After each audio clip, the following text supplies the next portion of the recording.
Hoy hablando de la batalla cultural. ¿Qué es eso? ¿Por qué se lleva al campo de guerra, al campo de una batalla? ¿Por qué se lleva la cultura? ¿Por qué se utiliza la cultura como un instrumento político, como uno de los vehículos políticos que ahora grupos de ciudadanos pretenden tumbar lo que es los elementos o lo que son los elementos de la cultura? ¿Y cuáles son los elementos de la cultura? Pues las tradiciones, los gustos, los usos, el idioma, la religión, la misma política, todo lo tradicional. Eso en grupo, en conjunto, sería la política. ¿Y por qué se quiere cambiar eso? Tämän kevään eeppisin bileristely on kohta täällä. Retroristely Vol 8 tarjoaa käsittämättömän kattauksen ysäritähtiä ja koko viikonlopun kestävät bileet, josta et halua jäädä paitsi. Lavalle nousevat ikoniset ysäritähdet Mr. President, La Cream, Erotic ja monia muita. Varmista nyt paikkasi kevään kovimmalla risteilyllä osoitteessa vikingline.fi. ¿Qué hay detrás de eso? Bueno, pues se convierte la cultura en un instrumento político. Por eso se llama todo esto la batalla cultural. Y algunos quieren someternos a esa batalla cultural. Para desarrollar este tema, como lo hemos venido anunciando, hoy, la primera de 2 entregas, con el filósofo argentino, el politólogo argentino, el hombre experto en geopolítica también, don Agustín Laje. Es un joven politólogo de Córdoba, Argentina, que ya está con nosotros. Agustín, buenas noches, bienvenido a nuestro país, a Colombia, a través de Nocturna RCN. Muy buenas noches, Julián, qué gusto poder entrar en diálogo contigo, gracias por la invitación. Agustín, la batalla cultural. Se ha venido insistiendo en la batalla cultural, pero alguien dirá, en medio de tanta guerra, dirán nuestros oyentes, en medio de tanta guerra, bala va, bala viene, misil va, misil viene, tanque de guerra, y estos están inventando otra batalla, y ahora es la batalla cultural. Pero resulta, Agustín, que ni esto es invento suyo, ni esto es invento mío, ni esto es invento de hace 8 días. Esto, si se quiere y si nos puede poner en contexto, se lo agradecería en favor de todos nuestros oyentes de Nocturna de RCN, una amplia audiencia, Agustín, a lo largo y ancho de nuestro país, por más de 130 estaciones de radio que tiene este portento de radio que es RCN, la radio de Colombia. Agustín, la batalla cultural. ¿Por qué hay que utilizar a la cultura y llevarla a un campo de batalla?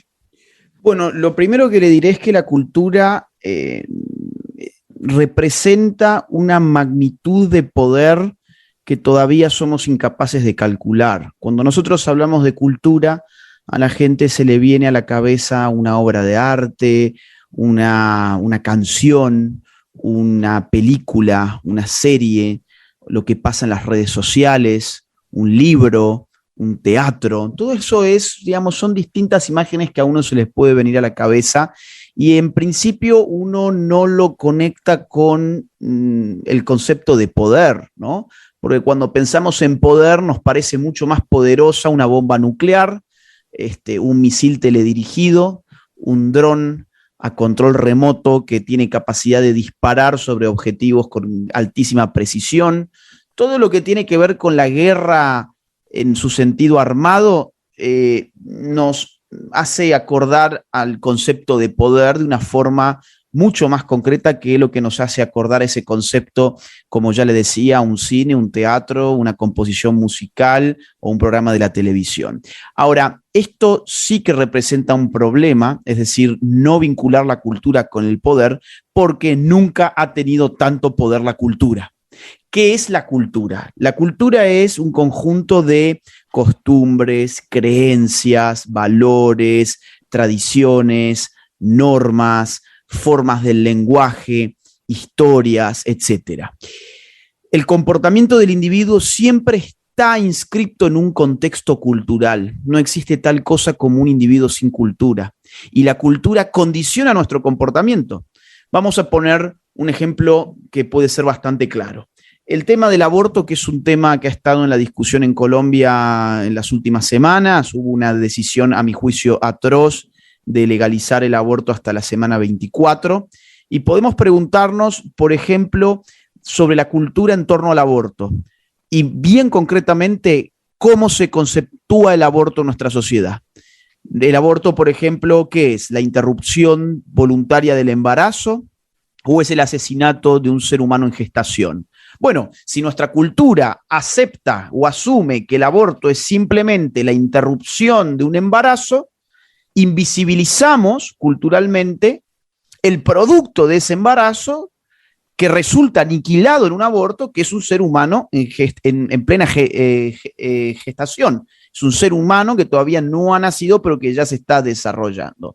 Ahora, si nuestra cultura aceptara otra definición de aborto, como la segunda definición que yo acabo de dar, el aborto como el asesinato de un ser humano en gestación, pues entonces nuestra conducta respecto del aborto sería muy otra. Ahí tenemos un clarísimo ejemplo de cómo la cultura impacta sobre el comportamiento de las personas. O podemos hablar en términos de historias. ¿Cuál es la historia que se está formando en este momento en Colombia sobre la guerra de guerrillas que tuvo lugar en ese país durante tantas décadas? Modificando la historia de lo que pasó. Tämän kevään eeppisin bileristely on kohta täällä. Retroristeily Vol 8 tarjoaa käsittämättömän kattauksen ysäritähtiä ja koko viikonlopun kestävät bileet, josta et halua jäädä paitsi.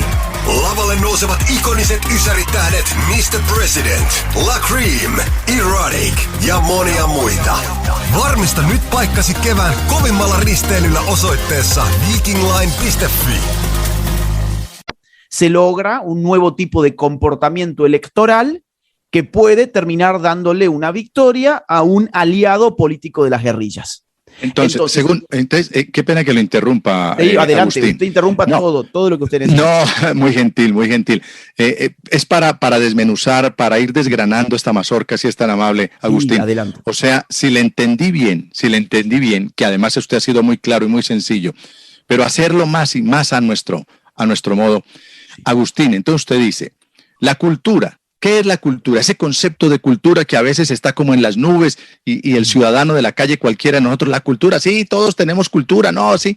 No, la cultura son todos aquellos elementos que conforman el ser de un pueblo. Es decir, es nuestro idioma, es nuestra música, son nuestros usos, son nuestras tradiciones, son nuestros hechos folclóricos, y muchas cosas más. Y todo eso metido en una canasta es lo que se conoce con el nombre de cultura.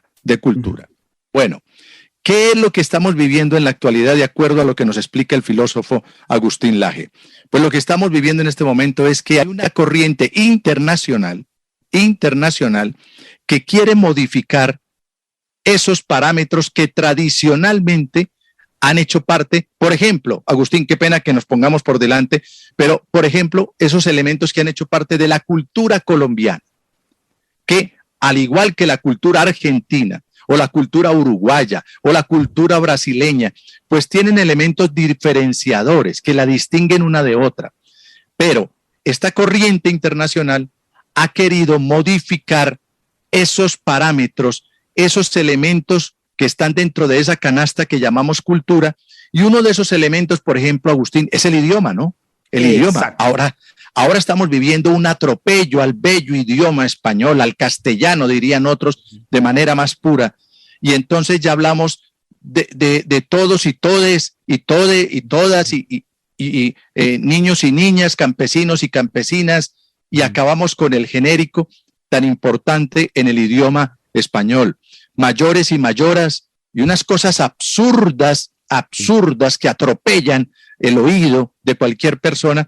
Pero, queridos oyentes de Nocturno RCN, lo que nos dice Agustín Laje es que eso no es gratuito, no es gratuito. Militantes y militantas, votantes y votantes, porque lo importante o importanta es que dejemos constancia y constancio de que nuestros valores y valoras son los de los pueblos y las pueblas, y que sepan que los problemas y problemas tienen soluciones y soluciones, para todos y para todas. Exactamente, y lo que digo es que la modificación de esos elementos culturales tiene por consecuencia una modificación conductual. O sea, no en el comportamiento.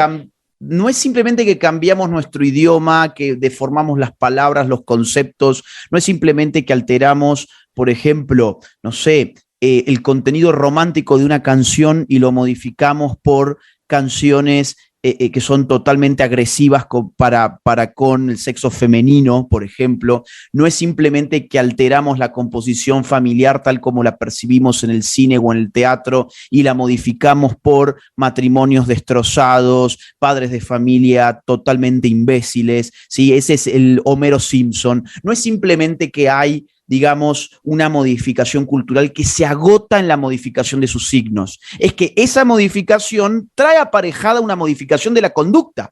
Mire, vamos a poner un ejemplo claro. Usted ha hablado de lo del mal llamado lenguaje inclusivo. Bien. ¿Cuál es el efecto conductual de ese lenguaje supuestamente inclusivo que consiste en cambiar la O y la A por la E? Bueno, primero que nada, darle a entender a una gran porción de la juventud de que ellos con su conducta, al modificar su lenguaje, están cambiando el mundo. Y ellos no están cambiando el mundo. Su conducta está al servicio de, en este caso, el absurdo más ridículo que uno puede imaginar, que es creer que puede cambiar el mundo, incluir a las personas cambiando una mera vocal. O, por ejemplo, al hablar extendidamente de cambio de sexo, es un término que ha aparecido en nuestra cultura en los últimos años, tanto en la que tenemos en Argentina, como ustedes en Colombia y en general en todo Occidente. Cambio de sexo. Bueno, si nos hubiésemos preguntado qué opinamos del cambio de sexo hace algunas décadas nada más, nadie hubiese entendido muy bien qué quería decir eso, si es que quería decir algo efectivamente.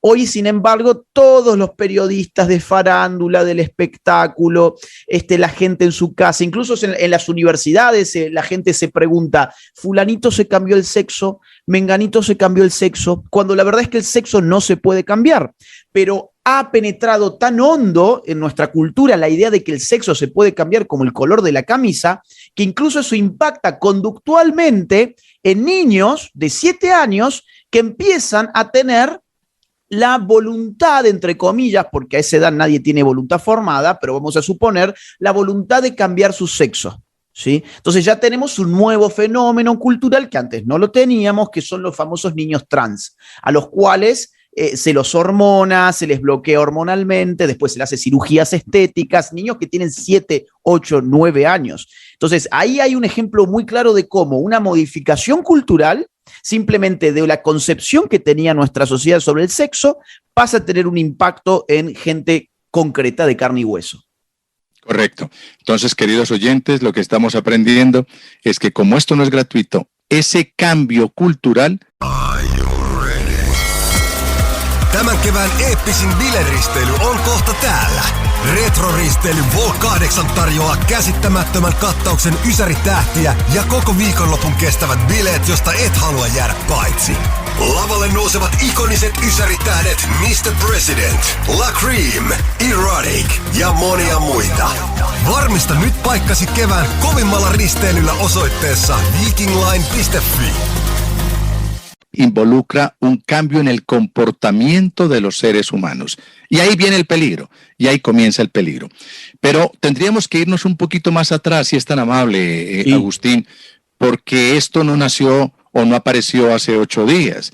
Esto es toda una corriente, incluso tendríamos que remitirnos a comienzos del siglo pasado con este señor pensador, filósofo italiano Antonio Gramsci, que dijo, tomémonos la cultura y a partir de esos elementos que, como lo ha explicado nuestro invitado, se van modificando, pues vamos ganando terreno. Es decir, la izquierda en el mundo, a diferencia de la derecha, no tiene afanes, y llevan aproximadamente un siglo involucrándose en todos estos cambios para luego, como lo plantea en sus conferencias y en sus libros, como el último extraordinario libro de Agustín, La batalla cultural, que ya vamos a hablar de él, pero que ya vienen diciendo, ellos, después de haber sembrado un siglo atrás, están empezando a cosechar.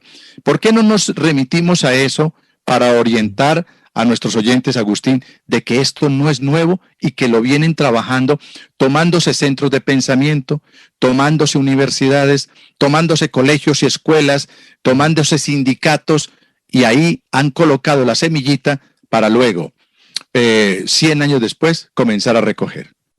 Fíjese, la constitución cultural del mundo y la posibilidad de dar batallas culturales en el mundo se va abriendo poco a poco a partir sobre todo del desarrollo de los medios de comunicación. Es decir, podemos pensar en la imprenta, siglo XVI. ¿Qué permite la imprenta? Permite que distintos escritores puedan empezar a ofrecer una cantidad más importante de oferta literaria. Podemos avanzar un poco más en el tiempo y pensar en el cine, fines del siglo XIX, un poquito más adelante la radio, principios del siglo XX, un poco más adelante, mediados del siglo XX, la televisión, y más adelante todavía las redes sociales que determinan la comunicación social en nuestro mundo. ¿Qué es lo que vio este señor Antonio Gramsci, que usted menciona? Vio que la cultura era maleable, que la cultura era un botín del poder y que la cultura occidental y cristiana estaba frenando la revolución comunista en nuestros continentes, en Europa y en América.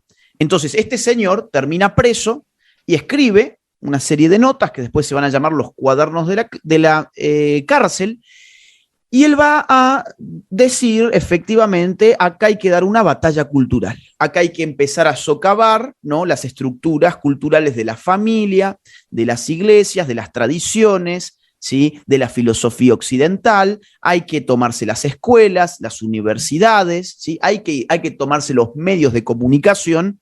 Y la revolución no va a ser quizás como la rusa, donde las masas revolucionarias toman el Palacio de Invierno, o como la larga marcha maoísta más adelante, sino que la revolución va a ser algo de todos los días, algo muy lento, muy progresivo. De ahí viene el progresismo, ¿sí? Ahora, más adelante van a aparecer otros pensadores, por ejemplo, los de la Escuela de Frankfurt.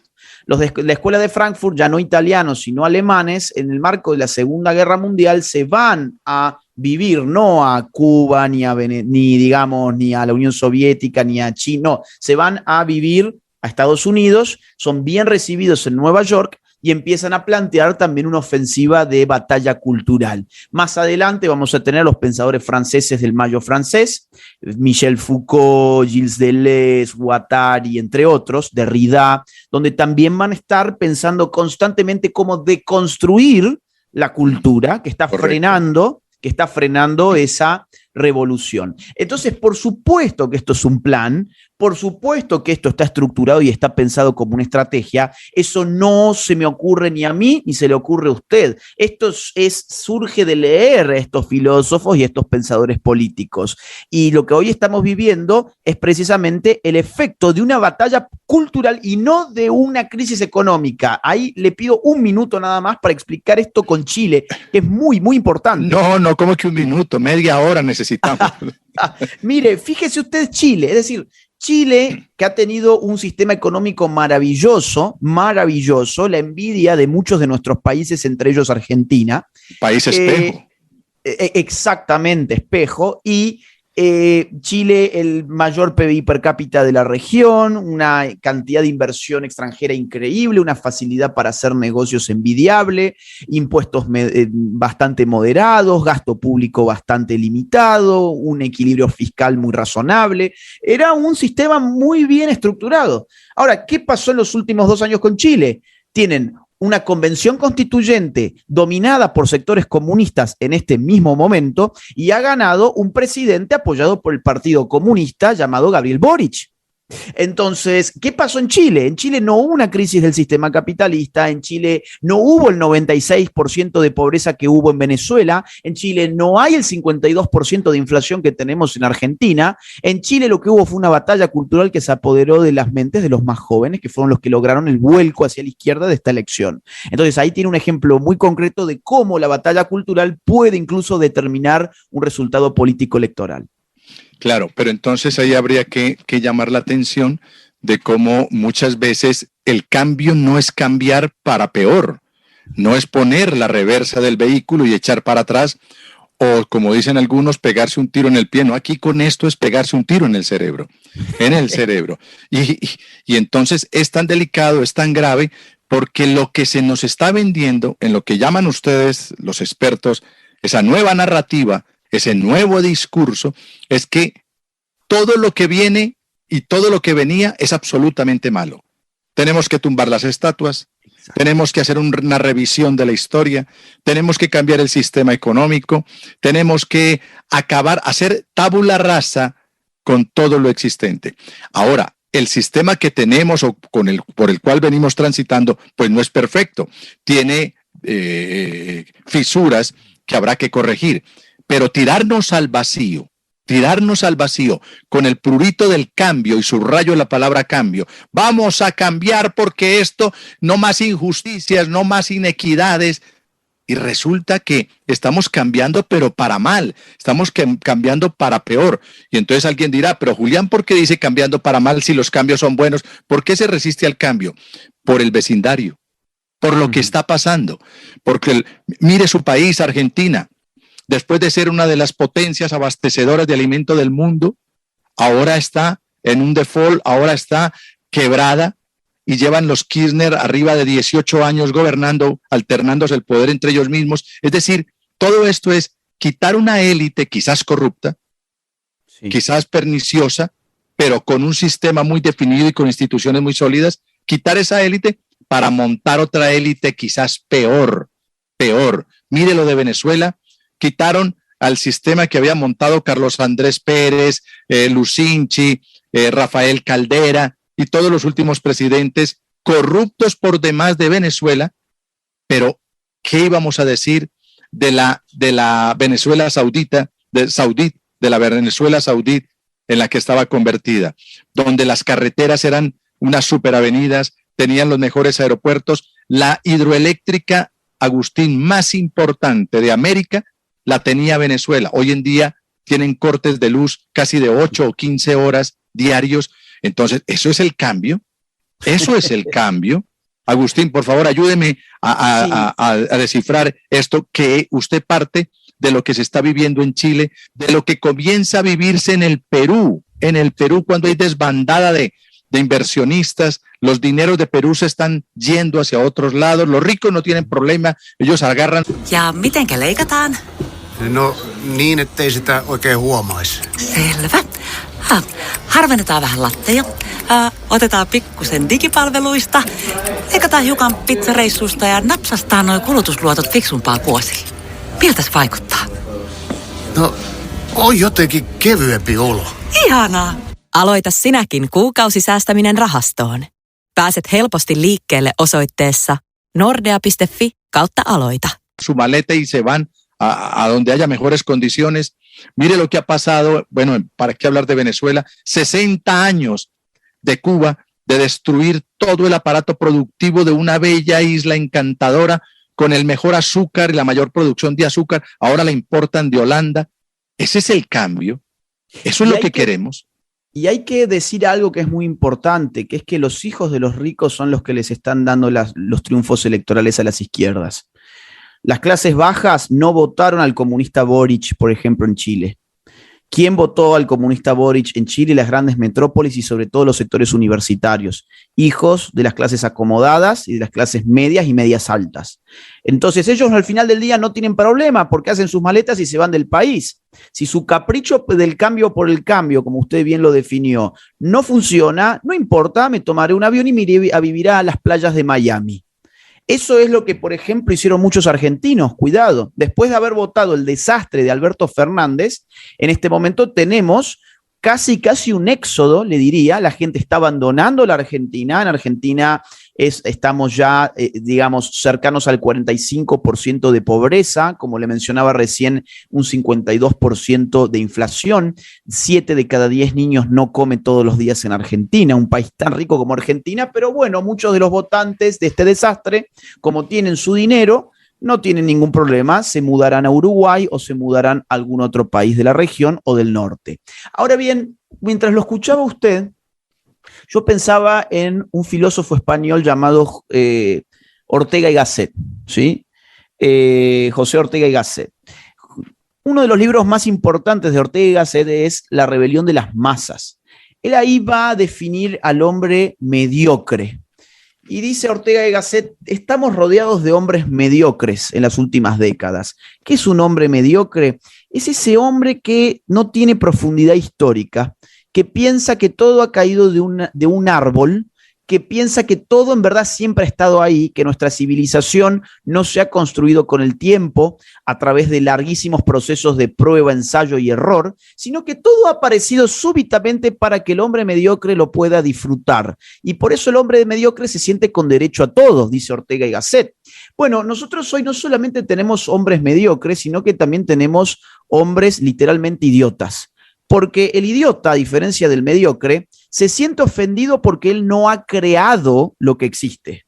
En lugar de sentirse deudor y afortunado por haber nacido en un momento de la historia donde las personas viven tantos años, donde tenemos acceso a tecnología médica, donde tenemos importantes sistemas productivos, donde hay ciertas comodidades. Bueno, no, el hombre mediocre e imbécil e idiota del día de hoy simplemente quiere él ser el creador de todo. Él no puede tolerar que las cosas vengan de atrás de él. Él quiere refundarlo todo. Él quiere refundarlo. Por eso la idea del cambio se le hace tan excitante.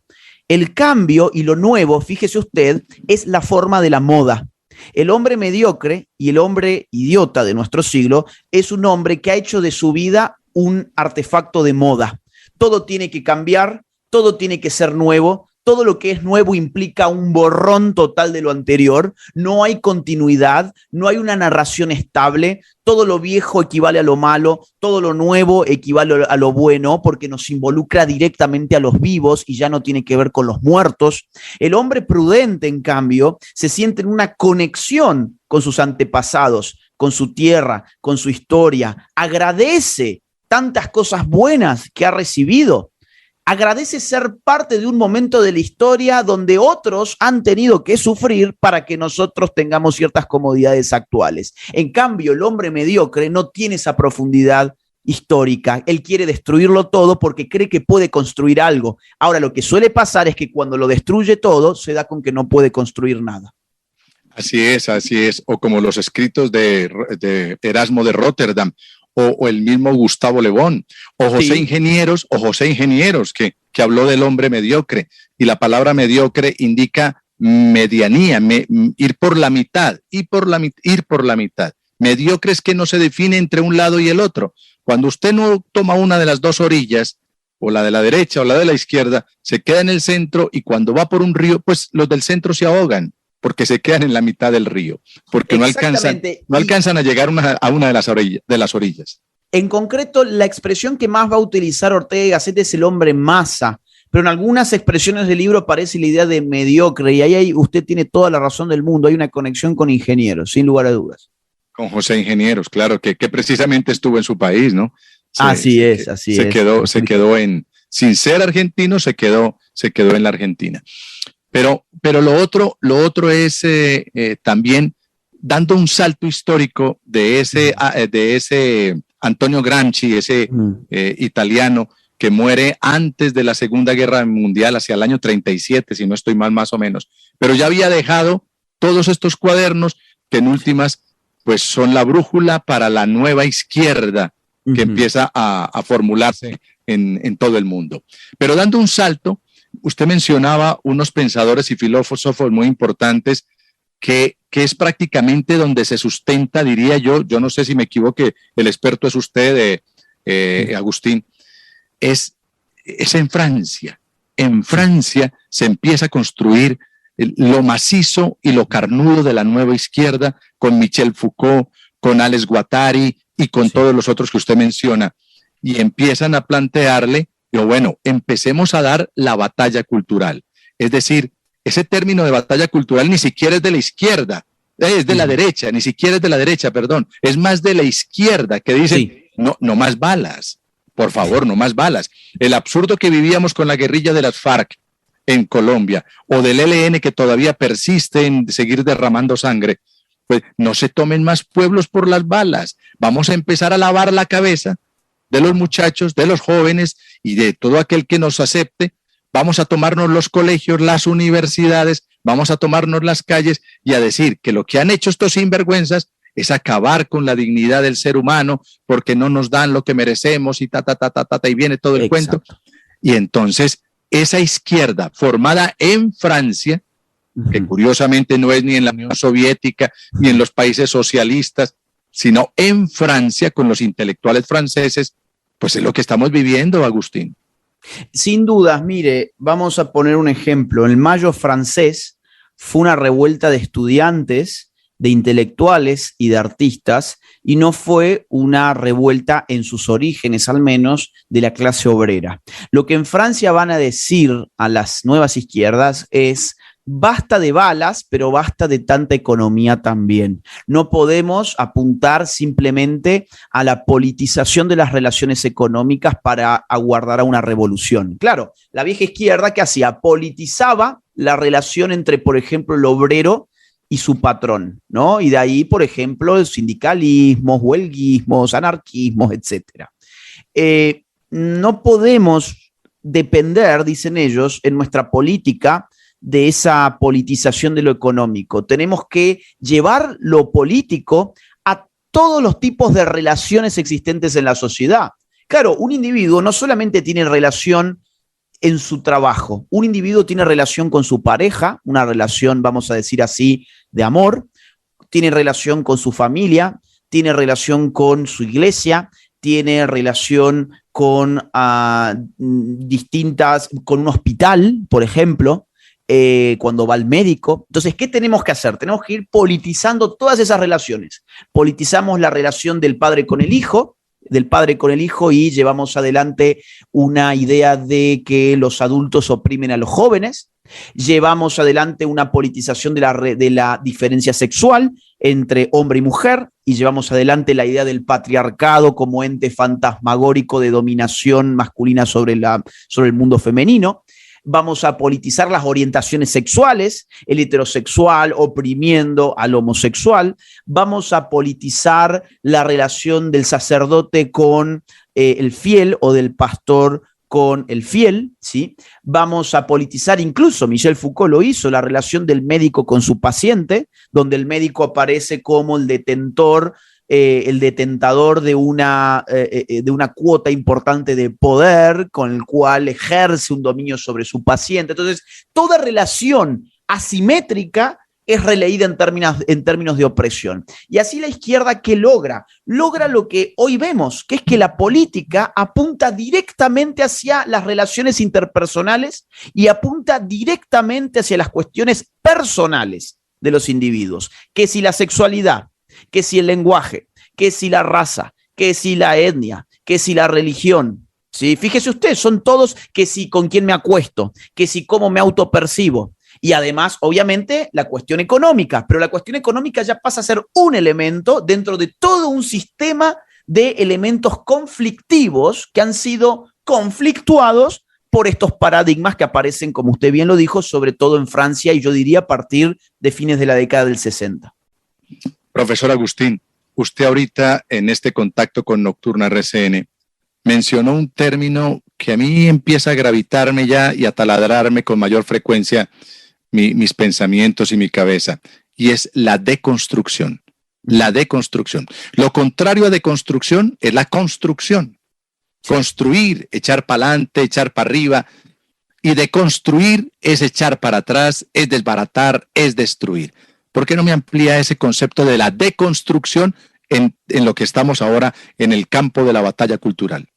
Bien, el término de la deconstrucción aparece como destrucción en Heidegger, porque habitualmente nosotros hablamos de destrucción.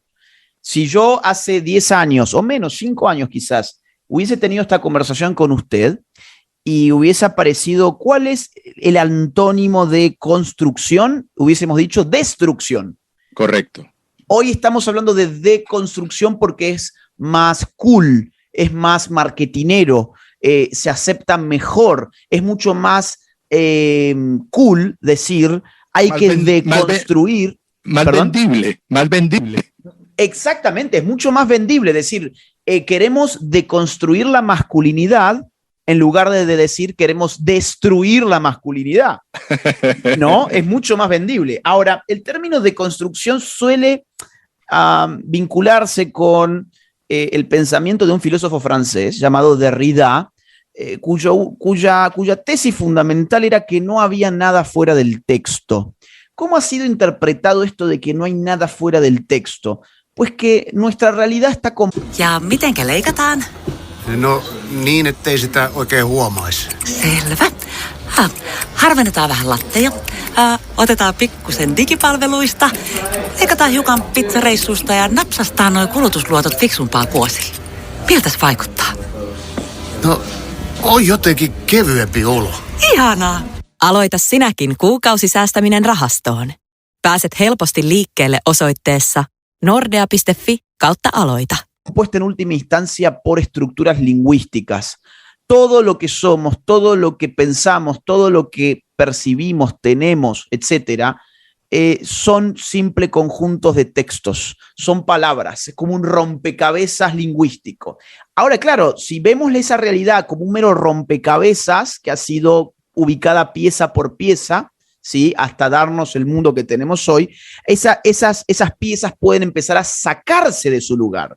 Y podemos pensar así de forma muy rudimentaria para que se entienda bien la imagen, podemos pensar la deconstrucción como el retirar las piezas de un rompecabezas hasta dejar, ¿qué cosa? El vacío. Cuando quedamos en vacío, se supone que uno puede construir una nueva realidad. El problema es que cuando deconstruyen esta realidad, no queda el individuo en libertad para construir una nueva realidad. Aparecen las élites que aprovechan ese vacío para ellas inyectar lo que uno tiene que aceptar como realidad. Ese es el gran problema. Nosotros estamos, digamos, al borde de elegir entre dos cosas. O aceptamos nuestras herencias, tradiciones, costumbres, nuestra historia acumulada y aceptamos lo bueno y tratamos de reformar lo malo, o destruimos por completo todo eso y nos sometemos a lo que nos digan finalmente los que tienen el poder cultural, que no somos ni usted ni yo. ¿Quién tiene poder cultural? Y, por ejemplo, el dueño de una red social como Facebook. Por ejemplo, el dueño de una red social como Twitter. Por ejemplo, el establishment de Hollywood. Por ejemplo, los organismos de Naciones Unidas, ¿sí? Es decir, acá es muy lindo el relato de vamos a deconstruirnos para ser más libres. Eso es una farsa. Vamos a deconstruir a la gente para que la gente sea más manipulable. Esa es la verdad. Y usted involucra otro término, pasamos de deconstruir al término poder. Poder básicamente, para no enredar a nuestros oyentes, es quien es más que los demás. Entonces, quien es más que los demás se impone. Es imponer o la voluntad o un cierto comportamiento, ¿no? De hecho, Max Weber, que para mí es el más importante sociólogo clásico, en un libro llamado Economía y Sociedad, define de una forma muy clara el poder. Max Weber dice, el poder es la probabilidad de imponer la propia voluntad en el marco de una relación social con independencia de las fuentes de esa probabilidad. ¿Qué significa? Esto no está tan enredado. Significa que el poder siempre aparece en una relación social. Robinson Crusoe, solo en una isla, no tiene poder. ¿Por qué no tiene poder? Porque no hay otro para ejercer su poder. Siempre cuando hablamos de poder, hablamos de por lo menos dos personas. Cuando hablamos de poder, hablamos de la probabilidad de imponer una voluntad. Ahora, esa probabilidad puede provenir de muchas fuentes. Un ladrón que tiene en su cabeza una pistola y le dice, deme todo su dinero, está ejerciendo poder sobre usted. Y la probabilidad de imponer su voluntad está constituida por esa pistola que está apuntando directamente hacia su cabeza. Ahora, esa es una forma muy tosca del poder.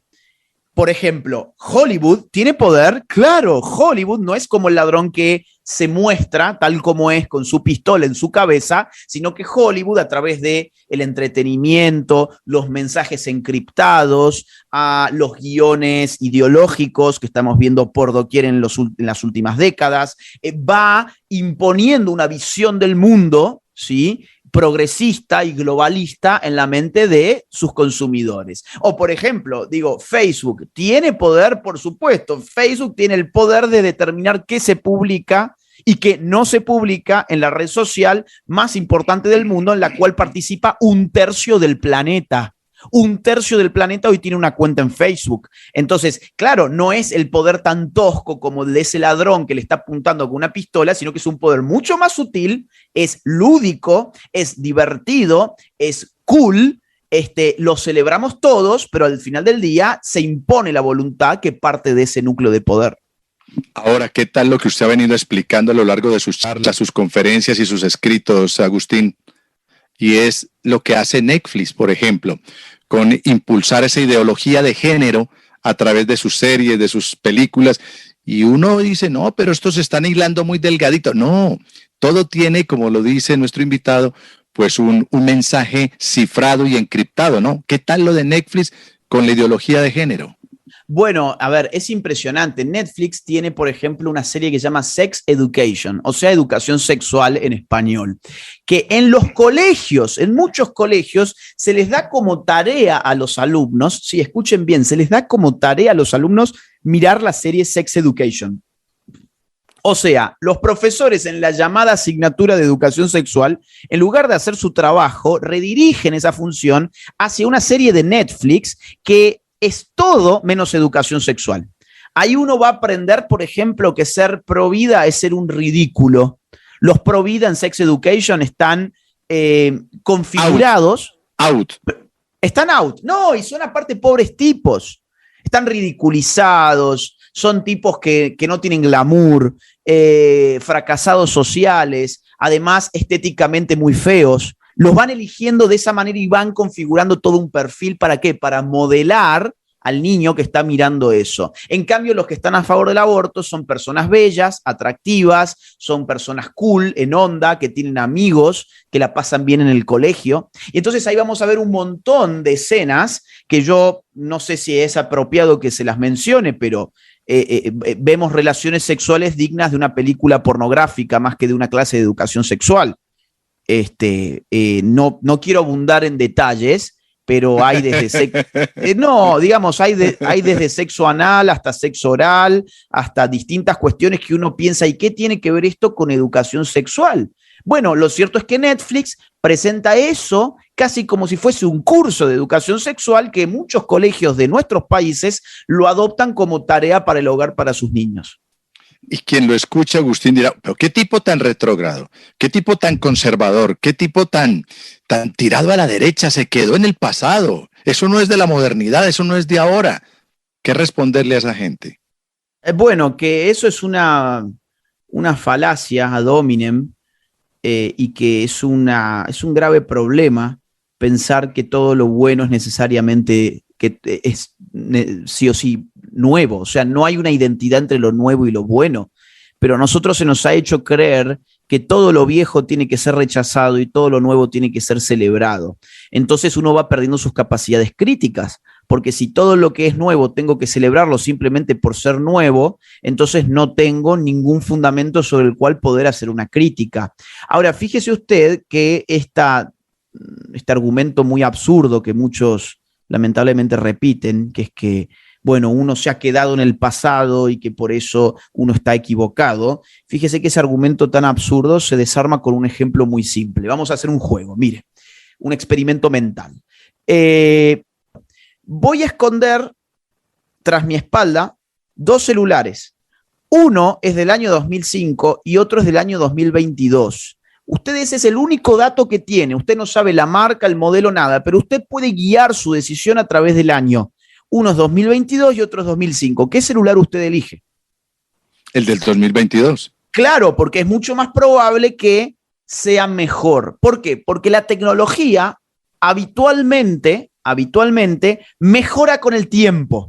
Es muy probable que el celular del año 2022 sea mucho mejor que el del año 2005. Ahora, vamos a hacer el mismo juego, pero con otro objeto. Yo voy a tener detrás de mi espalda un libro del siglo IV o III antes de Cristo y voy a tener otro del año 2022. Sí. ¿Cuál elige usted? Pues si está escrito por Agustín Laje, el del 22. pero ese dato no estaba. Pero para que vea que la chispa. Pero me quedaría con el de antes de la era de Cristo. Bueno, fíjese que, claro, ¿por qué dice esto usted? Porque los libros que han sobrevivido del siglo 3, 4 antes de Cristo, generalmente son grandes obras del pensamiento humano. Por ejemplo, Correcto. se podría dar usted con la República de Platón, con la Política de Aristóteles, con Ética, los Nicómaco, neoclásicos. Claro, con los clásicos. Ahora, Sí. ¿qué significa esto? Significa que en el mundo de la cultura no se da la misma lógica que se da en el mundo de la tecnología. No es cierto que con el avanzar del tiempo la cultura necesariamente sea más rica. Sí Correcto. es cierto que la tecnología suele ser mejor, pero entonces cuando a mí se me acusa de que yo tengo que necesariamente abrazar toda novedad cultural porque toda novedad cultural es mejor que lo anterior, eso es un error garrafal. Lo que sí me podrían decir a mí es, oiga, mire, la tecnología es mejor hoy que hace 10 años. Por supuesto que sí, pero la cultura inmaterial no necesariamente es así. Pero a mucha gente se le ha hecho creer eso, ¿no? Se le ha hecho creer que con el andar en el tiempo, todo lo nuevo es necesariamente mejor que lo viejo. Mire, le pongo un dato que a nuestros amigos de izquierdas les puede gustar. En el año 1848, Carlos Marx y Federico Engels publican el Manifiesto Comunista. Ese Manifiesto Comunista era un panfleto para agitar a la clase obrera. Hoy, leer el Manifiesto Comunista no es ni siquiera para personas que van a la universidad. El nivel cultural ha bajado tanto que lo que en 1848 estaba pensado para el obrero que trabajaba en su fábrica y que podía digerir esos textos, hoy esos textos no son digeribles ni siquiera para estudiantes de ciencias sociales. Entonces, dígame usted si no hemos retrocedido culturalmente. Pero tremendamente. Pues mire, queridos, bueno, le cuento a los oyentes de Nocturna RCN dentro y fuera del país que ahora estamos maravillados con el privilegio de contar con un profesor universitario, con un conferencista, con un escritor, con el filósofo y politólogo argentino, don Agustín Laje, un hombre muy joven, muy, pero muy joven, y está constituido hace parte de esa pléyade de nuevos pensadores de nuestra América Latina. Y en este momento, pues estamos hablando de la batalla cultural, que ya no es un campo de guerra, de disparar balas, misiles, de meter tanques de guerra y vehículos blindados, sino que es a través de cada uno de esos vehículos culturales que conforman la identidad de nuestros países, donde se está modificando y donde se quiere transformar el quehacer de nuestras sociedades. Y se quiere modificar para mejorar, pues diría uno que sí, pero resulta que los hechos nos han demostrado que lo que están haciendo no es para mejorar. Acaba de explicar Agustín que en 1848, cuando se escribe el Manifiesto Comunista por Karl Marx y por Engels, pues precisamente eso sería ahora casi que incomprensible, porque la mente ha retrocedido, la mente humana, los jóvenes han retrocedido de tal manera en su cultura que ni siquiera se les hace comprensible. Lo que podría decir uno, así como ha avanzado la tecnología, ha avanzado la mente humana, pues parece que no es paralelo a eso, y entonces hemos echado para atrás. Eso es lo que se ha denominado y lo que hemos hablado en este programa, la deconstrucción. La deconstrucción, no se enreden con el término, no es más que de destruir, la destrucción de lo existente, de acabar con todo lo existente, como lo planteó Erasmo de Rotterdam, acabar absolutamente con todo, hacer tabula rasa y crear otra cosa. ¿Y qué otra cosa? Pues sencillamente la izquierda que estamos observando en estos momentos. Agustín Laje, hoy en Nocturna RCN, hablando de la batalla cultural. Agustín, pero todo esto está inmerso en un proyecto, en un megaproyecto, que se llama el globalismo. El globalismo. ¿Qué es el globalismo y por qué la batalla cultural es uno de sus principales vehículos? Mire, el globalismo es una agenda. Es una agenda que está desplazando la soberanía de nuestros estados-nación hacia organizaciones internacionales. ¿Qué significa que un Estado sea soberano o que tenga soberanía? Significa que ese Estado decide sobre las normas que operan en su territorio. ¿Qué significa que un padre sea soberano en su casa? Significa las reglas las pongo yo, papá pone las reglas. Bueno, un Estado dice yo soy soberano porque yo soy el que dicta la ley en mi territorio. No viene el Estado, vamos a decir, no sé, peruano a poner las leyes al Estado colombiano, ni el Estado colombiano le pone las leyes al Estado de Canadá. cada estado se da sus leyes. Pero ocurre que en las últimas décadas hemos estado viendo cómo el futuro de nuestras naciones y sus marcos normativos dependen ya no de lo que ocurre políticamente dentro de sus fronteras, ni de las decisiones democráticamente constituidas por sus pueblos, sino que depende sobre todo de órdenes que vienen de organismos internacionales. Ja mitenkä leikataan? No niin, ettei sitä oikein huomaisi. Selvä. Harvennetaan vähän latteja. Otetaan pikkusen digipalveluista. Leikataan hiukan pizzareissusta ja napsastaan nuo kulutusluotot fiksumpaan kuosiin. Miltäs vaikuttaa? No, on jotenkin kevyempi olo. Ihanaa! Aloita sinäkin kuukausisäästäminen rahastoon. Pääset helposti liikkeelle osoitteessa nordea.fi/aloita. Vamos a ver, por ejemplo, la causa feminista. La causa feminista es parte de esa agenda globalista que la adopta Naciones Unidas en la conferencia de Pekín del año 1995 y la hace obligatoria como marco de políticas públicas a la llamada agenda de género o enfoque de género. El enfoque de género es obligatorio para todos nuestros países desde 1995, no porque nosotros lo hayamos votado, no porque haya sido una decisión de nuestros estados, sino porque Naciones Unidas así lo ha impuesto. Segundo ejemplo, el aborto. ¿El aborto realmente ustedes se creen que es porque las chicas salen con pañuelos verdes? No. El aborto ha sido una decisión de Naciones Unidas que en el año 1994, en la Conferencia Internacional sobre Población y Desarrollo en el Cairo, obligó a todos los estados partícipes a legalizar el aborto a más tardar para el año 2015. ¿Esto dónde lo pueden encontrar? En los documentos finales de esa reunión de 1994 en el Cairo, que están subidas en la página de internet de Naciones Unidas. En su meta número 7, ahí van a encontrar, ¿sí?, medidas que incluyen la legalización del aborto en todos los países a más tardar al año 2015. Ahora, como en el año 2015 no se legalizó el aborto, aparece una nueva agenda globalista de Naciones Unidas que pide legalizar el aborto en 4 de sus 17 objetivos, y me estoy refiriendo a la Agenda 2030, que son distintos objetivos que impone la ONU a todos los estados para cumplirse a más tardar el año 2030. Con lo cual, ¿qué es el globalismo? En resumen, es cuando el Estado pierde su soberanía y lo que empieza a pasar dentro del Estado ya no responde ni a su sistema democrático ni a la forma propia de configurar sus marcos normativos, sino a las órdenes recibidas desde afuera por organismos internacionales. Entonces, si le entiendo bien, profesor Agustín, es un libreto internacional, es una agenda marcada desde afuera para cada uno de nuestros países, donde nuestros países, Colombia ya no está en Colombia, Perú ya no está en Perú, Argentina ya no está en Argentina, Ecuador ya no está en Ecuador, Costa Rica ya no está en Costa Rica, en fin.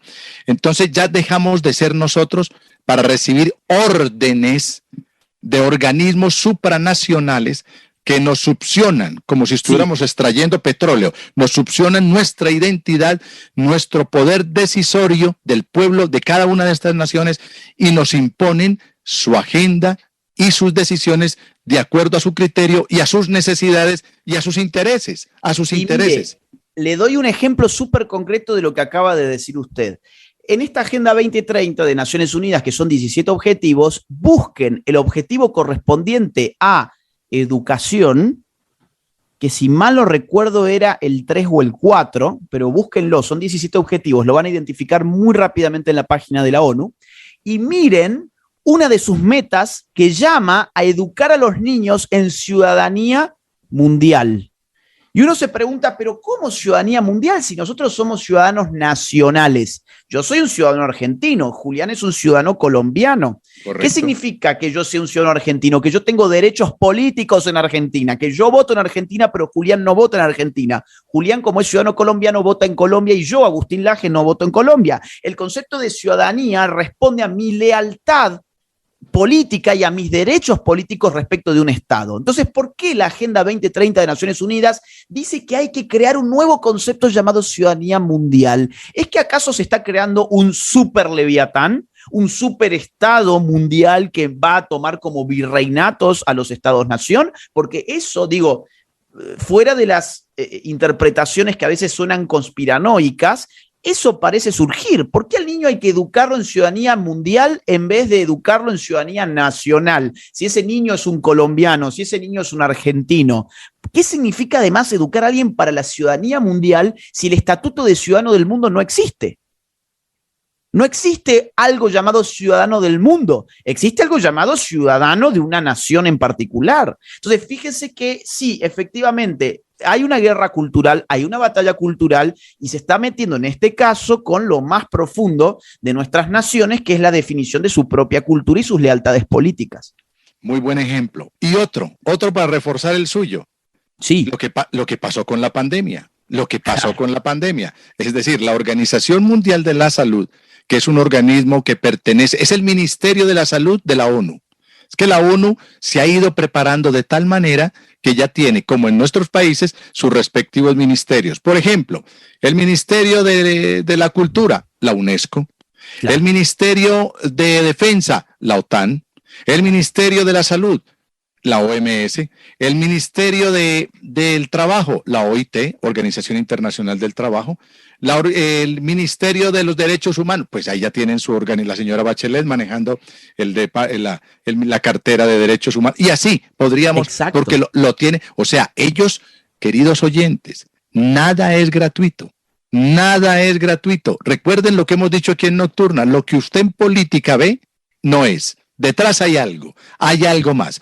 Y todos esos organismos supranacionales, dependiendo de un eje central que se llama Organización de Naciones Unidas, ONU, por sus siglas, pues lo han hecho muy bien, esa arquitectura, de tal manera que se replican, las administraciones de cada uno de nuestros países se replican a nivel internacional. Pero lo que dice Agustín, entonces, ese organismo supranacional, ese Leviatán, es el que nos dicta cuándo nos ponemos el tapabocas, o lo que dicen los argentinos, el barbijo. ¿Cuándo nos vacunamos? ¿Con qué vacunas? ¿Cuáles se aceptan y cuáles no? Entonces miren que ya no somos tan libres y empezamos a perder ese bonito y inalienable derecho de la libertad, precisamente para cederlo a esos organismos internacionales, y estamos inmersos. Bueno, tienen el Ministerio de Hacienda, que es el Banco Mundial o el Fondo Monetario Internacional. Todo lo tienen, ¿no, Agustín? No, incluso o sea, acá lo que uno pierde efectivamente es la libertad. Y además pierde, digamos, por ejemplo, la democracia misma. La posibilidad que uno tiene, aunque sea minúscula, pero es una posibilidad al fin de elegir a los gobernantes. ¿Quién ha elegido alguna vez a los burócratas de Naciones Unidas? ¿Quién ha elegido alguna vez al director de la OMS? ¿Quién ha elegido al director de UNESCO? No tenemos ni idea quiénes son, pero esa gente determina el curso de nuestros estados. Es decir, acá lo que se cae es la idea de la democracia como gobierno del pueblo. Además, por ejemplo, otra gran invención de la modernidad política ha sido el constitucionalismo. Hemos dicho, vamos a tener estados, pero vamos a limitar al estado con una constitución, con una carta fundamental de derechos que nos resguarden a los ciudadanos del avance autoritario del Estado, ¿sí? Derechos y libertades fundamentales. Ahora, dígame, ¿cuál es la constitución que rige digamos, a Naciones Unidas y cuáles son los derechos que tenemos frente a Naciones Unidas? ¿Cuál es la libertad que yo tengo de negarme a Naciones Unidas? No tengo ninguna libertad en ese sentido. Con lo cual, todo lo que hemos construido a lo largo de los siglos de la modernidad para limitar el poder político, de un plumazo se borra y nos encontramos otra vez frente a un absolutismo, pero en este caso un Estado mundial absoluto, no un Estado nacional del cual por lo menos el exilio puede ser una salida. ¿A dónde me voy a exiliar yo en la pandemia si no estoy de acuerdo con determinadas reglas sanitarias? Ya no hay dónde ir porque en todos los países son las mismas reglas. ¿A dónde me voy a exiliar si no estoy de acuerdo con la ideología de género? Pues a ningún país, porque en todos los países se aplica la misma agenda de género. ¿A dónde me voy a exiliar, por ejemplo, si quiero gozar de libertad, digamos, en términos económicos, religiosos, educativos? A ningún lado, porque esas libertades ya se están aplastando por doquier. Entonces, digamos, uno queda en una situación incluso peor de la que se podría haber experimentado cuando había estados absolutos. que por lo menos uno todavía tenía la opción de irse de ese lugar. Claro, y eso entonces termina convirtiendo a nuestros países en países dependientes, en países satélites que hacen parte de una gran colonia donde ellos nos rigen absolutamente todo. En el caso del dinero, en el caso de lo económico o de la economía, Agustín, pues ellos nos definen qué dinero nos prestan, cuánto nos prestan.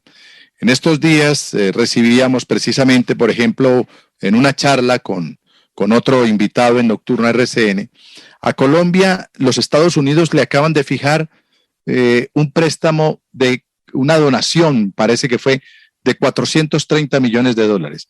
Y aquí echamos a volar las campanas, no, que imagínese, dinero, más dinero para fortalecer nuestra democracia. Baja, mentira. Resulta que esos $430 millones, que es como quitarle un pelo a un gato, pues resulta que vienen muy condicionados por la propia agenda norteamericana de lo que debe hacer Colombia. Entonces, estamos entregando la soberanía, estamos entregando nuestra libertad y sobre todo lo que significa el ser humano, el ser colombiano, en el caso nuestro. Sí, sin dudas, y Estados Unidos utiliza USAID para eso, que es una agencia de sobornos internacionales. Es decir, ¿qué hace USAID? Le da dinero a países en concepto de ayuda internacional, pero a cambio se tienen que cumplimentar una serie de requisitos que involucran siempre políticas públicas. Entonces, esto es una gran presión internacional. Lo más triste es que haya tanta gente pensando que están haciendo la revolución. Tantos chicos, jóvenes que se creen que son ellos los que están trayendo el aborto a nuestros países, que se creen que ellos son los que están dando una revolución en favor de las mujeres, en favor del LGBT. Ellos están siendo utilizados como carne de cañón, pero ellos tienen la mala conciencia, la conciencia tranquila de pensar que ellos son los protagonistas de la historia. Ellos no son protagonistas de nada, ni siquiera saben tender su cama habitualmente, pero creen que están cambiando el mundo. Entonces, es una situación crítica en la que estamos. En resumidas cuentas, en este primer segmento con el profesor, filósofo, escritor y politólogo argentino Agustín Laje, podríamos decir, para que ustedes no queden confundidos, queridos oyentes: 1, que la batalla cultural existe, que ya no hay campos de batalla con hombres con el uniforme camuflado y un fusil al hombro. No, hoy en día se está atacando, horadando, como la gota que va penetrando en la roca, golpecito a golpecito, y la va destruyendo, se va haciendo a través de la cultura. Cuando, nos dice el profesor Laje, cuando ustedes tumben la primera ficha, que es la ficha de la cultura, por ahí se penetra y se tumba absolutamente todo. Y hay unos vehículos de la cultura, como son, por ejemplo, la ideología de género, es decir, que el hombre y la mujer en su relación ya termina siendo lo que era normal, termina siendo anormal, y que prácticamente lo contrario es lo aceptado y lo correcto en una sociedad. Mentira, pero para que ustedes se vayan dando cuenta lo que es la batalla cultural. Segundo, un tema que en Colombia lo estamos viviendo y lo estamos palpando en esta campaña presidencial: el lenguaje, el idioma. ¿Cómo se está maltratando el idioma castellano, el idioma español, de manera tan abrupta y tan ignorante como lo que estamos viviendo, desconociendo las reglas gramaticales del idioma español? Eso no coman cuento, queridos oyentes, eso es un absurdo y hace parte de los elementos de la batalla cultural. Agustín, los agradecidos somos nosotros. Un abrazo.